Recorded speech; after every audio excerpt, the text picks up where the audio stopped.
की और सभा भी किए हैं, क्या मांग है आप लोगों की? क्यों हमारी मांग, हम लोगों की मांग ये त्रुटि कि 1995 में जो वक्त है, उस त्रुटि को 2013 में जो वक्त है वो औकाफ के तहफ़्फ़ुज़ के लिए काफ़ी है। यकीनन उसमें भी कुछ कमियां हैं, लेकिन चलिए उन कमियों को हम लोगों ने तस्लीम कर लिया।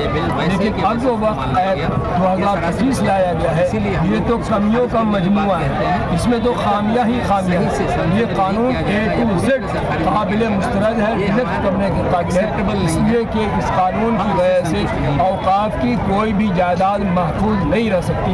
हुकूमत जो ये दावा कर रही है कि हम वक्फ के तहफ़्फ़ुज़ के लिए कानून ला रहे हैं, ये बिल्कुल आवाम को गुमराह किया जा रहा है। इसकी वजह से वो वक्फ की जायदाद महफूज और मामूल नहीं रहेगी। आप एक एक्ट समझिए, उसमें एक दफ़ा ये कहा गया है कि औकाफ की जायदाद पर अगर कोई नाजायज़ कब्ज़ा कर लेता है और बात साबित हो जाती है कि फलां मुजरिम है, तो उसको 2 साल की सज़ा दी जाएगी। जबकि अगर किसी की निजी ज़मीन पर, ज़ाती ज़मीन पर अगर कोई नाजायज़ कब्ज़ा कर लेता है और वो मुजरिम करार दिया जाता है, तो 7 साल तक कैद मशक्क़त की सज़ा दी जाएगी। अंदाज़ा लगाए, निजी ज़मीन पर कब्ज़ा करे 7 साल की सज़ा, वक्फ की जायदाद पर कब्ज़ा करे 2 साल की सज़ा, वो भी सख्त सज़ा की बात नहीं कही गई है, सिर्फ सज़ा की बात कही गई है। तो इससे वक्फ का तहफ़्फ़ुज़ कैसे होगा? इससे तो लोगों के लिए वक्फ को कब्ज़ा करना आसान हो जाएगा।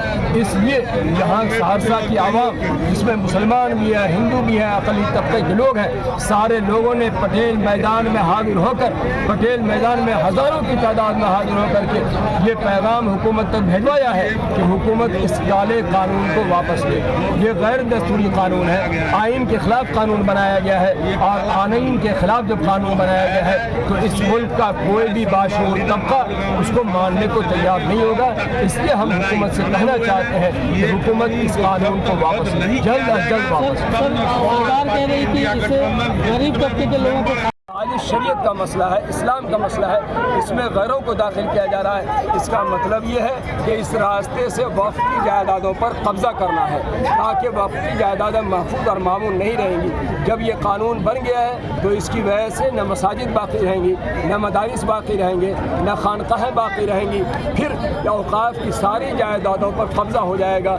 इसलिए यहाँ के हिंदू, मुस्लिम, सिख, ईसाई तमाम इस बात को समझ गए हैं कि ये काला कानून है, गैर दस्तूरी कानून है। इस मुल्क के दस्तूर में तमाम लोगों को, तमाम शहरियों को अपने मज़हब पर अमल करने की मुकम्मल आज़ादी दी गई है, और ये कानून उस आज़ादी को सल्ब करने वाला है, औकाफ को तहस-नहस करने वाला है, औकाफ में खुर्द की राह को हमवार करने वाला है।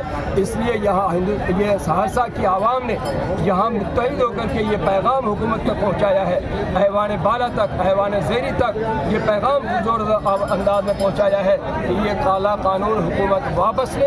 अगर वापस नहीं लिया तो हमारी ये तहरीक आइंदा भी जारी रहेगी, उस वक्त तक जारी रहेगी जब तक हुकूमत इस कानून को वापस नहीं ले।